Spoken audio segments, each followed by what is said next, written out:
আগামী 21শে জুলাই কলকাতা ধর্মতলায় তৃণমূল কংগ্রেসের পক্ষ থেকে শহীদদের স্মরণে শহীদ দিবস পালন করা হবে এবারও। সেই শহীদ স্মরণ সভায় প্রধান বক্তা রূপে উপস্থিত থাকবেন রাজ্যের মুখ্যমন্ত্রী ও তৃণমূল কংগ্রেস সুপ্রিমো মমতা বন্দ্যোপাধ্যায়। সেই সভাকে সফল করার লক্ষ্যে অন্যান্য ব্লকের পাশাপাশি মন্ত্রী আখরুজ্জামানের নির্দেশে রঘুনাথগঞ্জ 2 নম্বর ব্লকের সম্মতিনগরে অনুষ্ঠিত হল একটি প্রস্তুতি সভার আয়োজন করা হয়। উপস্থিত ছিলেন রঘুনাথগঞ্জ 2 নম্বর ব্লক তৃণমূল সভাপতি ইউসুফ শেখ, পঞ্চায়েত সমিতির সভাপতি মমিনা খাতুন, ব্লক তৃণমূল সহসভাপতি আশিস বরুণ দাস, যুব সভাপতি প্রদীপ ব্যানার্জি, সম্মতিনগর অঞ্চল প্রধান মোর্তাজা শেখ, টেম্পু অঞ্চল সভাপতি রহিম শেখ সহ প্রমুখ। পঞ্চায়েত সমিতির সভাপতি মমিনা খাতুন বলেন, রঘুনাথগঞ্জ বিধানসভা থেকে লক্ষাধিক তৃণমূল কংগ্রেসের কর্মী ধর্মতলার সভায় নিয়ে যাওয়া হবে অংশগ্রহণের জন্য। রঘুনাথগঞ্জ বিধানসভা এলাকা থেকে বাসের ব্যবস্থা থাকবে। ব্যুরো রিপোর্ট, এসটিভি নিউজ, সময়ের সাথে সত্যের সন্ধানে। আজকে আমাদের প্রস্তুতি সভা ছিল, সেটা হচ্ছে আগামী 21শে জুলাই ধর্মতলা চলো, এই নিয়ে একটা প্রস্তুতি সভা আজকে আমার পঞ্চায়েত সমিতির জন্যে পিয়ারাপুর মোড়ে হলো।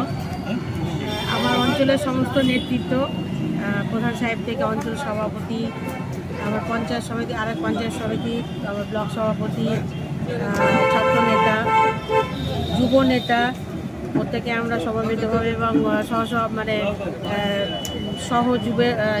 ব্লকের সহযুব নেতা আমাদের আশিস বরণ দাস, আমরা প্রত্যেকেই ছিলাম। সাথে আমার তিস্তার পঞ্চায়েতের বিভিন্ন জায়গা, বিভিন্ন অঞ্চলের বিভিন্ন ওয়ার্ডের বুথ সভাপতি থেকে শুরু করে সবাই ছিল। আমরা এখানে তুলে ধরলাম আমাদের মাননীয় মুখ্যমন্ত্রী মমতা ব্যানার্জির বিভিন্ন জনমোহিনী প্রকল্পগুলোর কথা এবং অতীতে এবং বর্তমানে এবং আগামী দিনে যে স্বৈরাচারী সিপিএম সরকারের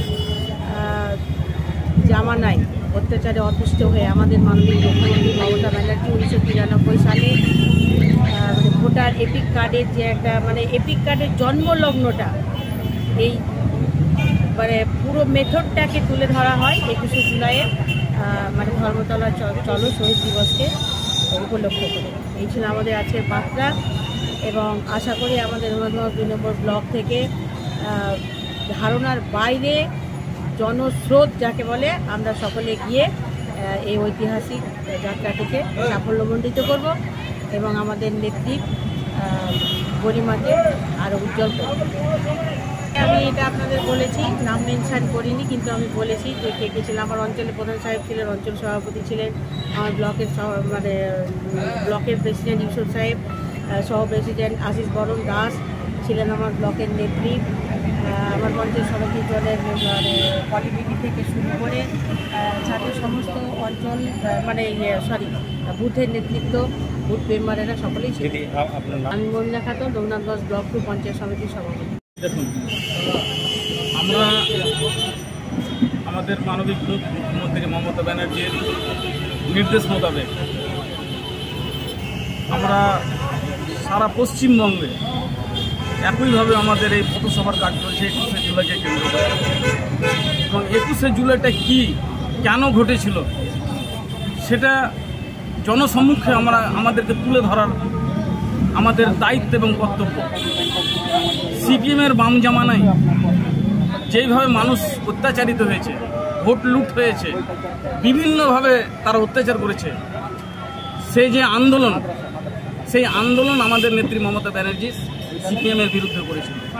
তাই 21শে জুলাই ঘটনা হচ্ছে যে আমাদের নো আইডেন্টি ভোট সচিত্রপত্র আমরা আদায়ের লড়াই ছিল। সেই আন্দোলন দেখেছিলেন যে কলকাতার রাজপথ রক্তে রঙে গেছিল, কালো পিচ লাল হয়ে গেছিল।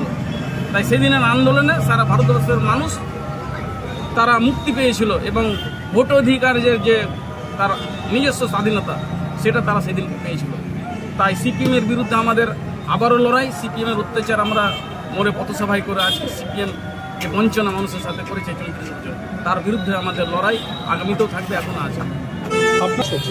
আমাদের 21শে জুলাই আমাদের রঘুনাথগঞ্জ বিধানসভা থেকে আনুমানিক আমরা প্রত্যেকটা পঞ্চায়েত থেকে প্রায় 700-800 করে যাবে এবং বিভিন্নভাবে যাবে। আমাদের যেমন ছোট বাস যাবে, 4 চাকায় যাবে, আমাদের ট্রেন আছে জঙ্গিপুর থেকে, লালগোলা থেকে, বিভিন্নভাবে মানুষ তারা 18 তারিখ থেকে যেতে শুরু করবে। কারণ 19 তারিখ বা 20 তারিখ যেতে গেলে আপনার যাওয়ার খুব অসুবিধা হয়ে যায়।